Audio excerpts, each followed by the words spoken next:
নমস্কার। সারা দেশে নির্বাচনী জ্বর বইছে।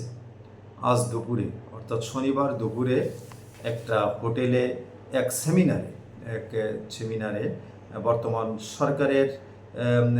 সরকারের প্রেস সচিব শফিকুল আলম তিনি বক্তব্য রাখছিলেন। সেখানে তিনি বললেন সারা দেশে আনন্দের জোয়ার বইছে, নির্বাচনী জোয়ার বইছে। তিনি আরও বললেন ফেব্রুয়ারিতে নির্বাচন হবে, ফেব্রুয়ারির প্রথম দিকে নির্বাচন হবে এবং সুষ্ঠু নির্বাচন হবে। এছাড়াও তিনি অনেক কথা বললেন। আপনারা সকলে জানেন বর্তমান সরকারের প্রধান উপদেষ্টা ডক্টর মোহাম্মদ ইউনূস বাংলাদেশের সংবাদ মাধ্যমকে সাক্ষাৎকার খুব কম দেন। প্রেস ব্রিফিং বা সংবাদ সম্মেলনে যে সকল কথাবার্তা প্রায় সবই প্রেস সচিব শফিকুল আলম বলে থাকেন। এ পর্যন্ত অন্তর্বর্তীকালীন সরকারের প্রধান দায়িত্ব গ্রহণ করার পর যতগুলো সাক্ষাৎকার সংবাদ মাধ্যমকে বা গণমাধ্যমকে তিনি দিয়েছেন তার বেশিরভাগ সাক্ষাৎকারই বিদেশি সংবাদ মাধ্যম বা গণমাধ্যমকে দিয়েছেন। বাংলাদেশের সংবাদকর্মীদের বা সংবাদ সম্মেলন বা প্রেস ব্রিফিংয়ে তিনি খুবই কম কথা বলেন, কথাগুলো বলে থাকেন প্রায়ই শফিকুল আলম তিনি প্রেস সচিব। আপনারা সকলে জানেন আগামী নির্বাচন ফেব্রুয়ারিতে হওয়ার কথা।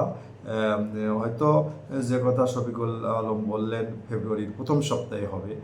সব দলকে নিয়ে কি নির্বাচন হচ্ছে কি হচ্ছে না এখনও স্পষ্ট না। বাংলাদেশে কিন্তু প্রত্যেক দিন প্রচুর পরিমাণে গ্রেপ্তার হচ্ছে। পুলিশ সদর দপ্তর থেকে জানা যায় প্রায় প্রতিদিনই তারা ব্রিফিং দিয়ে থাকে এবং সেখানে 1000, 1500, 1800 জনগণকে বা আসামিদের গ্রেপ্তার করা হচ্ছে। এইভাবে দেশের অবস্থা চলছে। বাংলাদেশে 50-এর উপরে নিবন্ধিত দল আছে। এর ভিতর কতগুলো দল অংশগ্রহণ করতে পারছে বা পারছে না এ বিষয়েও আপনাদের জানা আছে। আওয়ামী লীগ সহ তাদের জোটভুক্ত দলগুলোকে আদৌ নির্বাচনে অংশগ্রহণ করতে পারবে কি পারবে না এখনও অস্পষ্ট।